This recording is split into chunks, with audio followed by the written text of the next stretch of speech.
Shalom, shalom, shalom à toi qui m'écoutes, que Dieu te bénisse abondamment. Je suis très heureux de pouvoir te parler encore ce matin. Le Seigneur m'a mis à cœur un thème que je voudrais partager avec toi. Il s'agit donc du partage. Eh bien, d'une manière ou d'une autre, nous avons pris ce qui est à nous, on a donné à une personne qui nous est chère ou pas, on a posé des gestes voilà, vis-à-vis directement de la famille, d'une connaissance, bref, peu importe.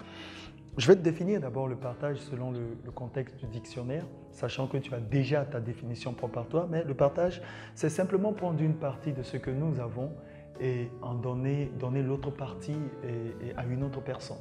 Ça veut dire tout simplement que je prends une part et je te donne une autre part. Le Saint-Esprit me charge de te dire qu'au courant de cette semaine, tu dois t'exercer à partager, à donner. Eh bien, ce n'est pas facile de donner. À cause des circonstances de la vie, de l'ingratitude de l'homme, parce que les Saintes Écritures déclarent que dans les derniers jours, les hommes seront ingrats, irréligieux, à cause du mécontentement de certaines personnes et vraiment de beaucoup d'autres choses, des caractères qui sont tristes, regrettables. Nous avons souvent ou parfois, permets-moi de le dire ainsi, pris la résolution de ne plus partager. Eh bien, il y a un adage qui dit, des proverbes humains qui disent « chacun s'assoit et Dieu le pousse » ou bien justement la charité bien ordonnée commence par soi-même et bien d'autres qui sont similaires. Mais qu'est-ce que les Saintes Écritures nous disent? Parce que nous devons toujours nous référer à la parole. Le Seigneur, lorsqu'il va échanger avec le jeune homme riche, il va dire, le jeune homme riche va lui poser la question, ça va, bon maître, qu'est-ce que je devrais faire pour hériter de la vie éternelle? D'abord, le Seigneur va lui dire, ne m'appelle pas bon, car nul n'est bon si ce n'est Dieu. Il va dire, tu connais les commandements. Tu aimeras l'Éternel, ton Dieu, de tout ton cœur. Tu aimeras ton prochain comme toi-même, honore ton père et ta mère, ainsi de suite. Mais ce qui m'intéresse, c'est tu aimeras ton prochain comme toi-même. Alors, peu importe ce que quelqu'un t'a fait, peu importe ce qu'un parent t'a fait, il est important que tu puisses prendre l'habitude de pardonner exceptionnellement pour cette semaine. Car regarde, dans le livre d'Ésaïe 58, le prophète Ésaïe de son vivant a laissé des écrits et le livre d'Ésaïe 58 parle du vrai jeûne. Et donc quand on parle du vrai jeûne, au verset 16, il y a quelque chose de quand même important qui est écrit. Et on est en train de parler de la personne qui est en train de jeûner. Et on lui dit, lorsque tu jeûnes, il y a une attitude que tu dois adopter. Partage ton pain avec celui qui a faim. Donc, combien de personnes, vous savez, il y a des personnes qui, parfois, lorsqu'elles sont là et qu'il est temps de rompre le repas ou de prendre le petit déjeuner et qu'elles entendent qu'elles ont tout de suite de la visite, eh bien, elles cachent leur nourriture. Il ne s'agit pas seulement de la nourriture, il s'agit de quelque chose qui t'est précieux. Mais le Seigneur voudrait qu'au courant de cette semaine qui commence, que tu puisses partager quelque chose de précieux. Ça peut être un billet de 1000 francs CFA, ou 10 dollars, ou 100 dollars, peu importe le montant, ou 100 euros, peu importe, mais partage quelque chose qui t'est précieux avec une personne. Et tu verras comment Dieu t'ouvrira les écluses des cieux pour te bénir.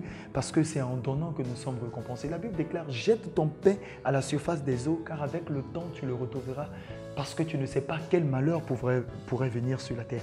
Il faut aimer partager. Dieu lui-même était la première personne qui a partagé, car il est écrit que Dieu a tant aimé le monde qu'il a donné son Fils unique afin que quiconque croit en lui ne périsse point, mais qu'il ait la vie éternelle. Donc Dieu a partagé, il a donné.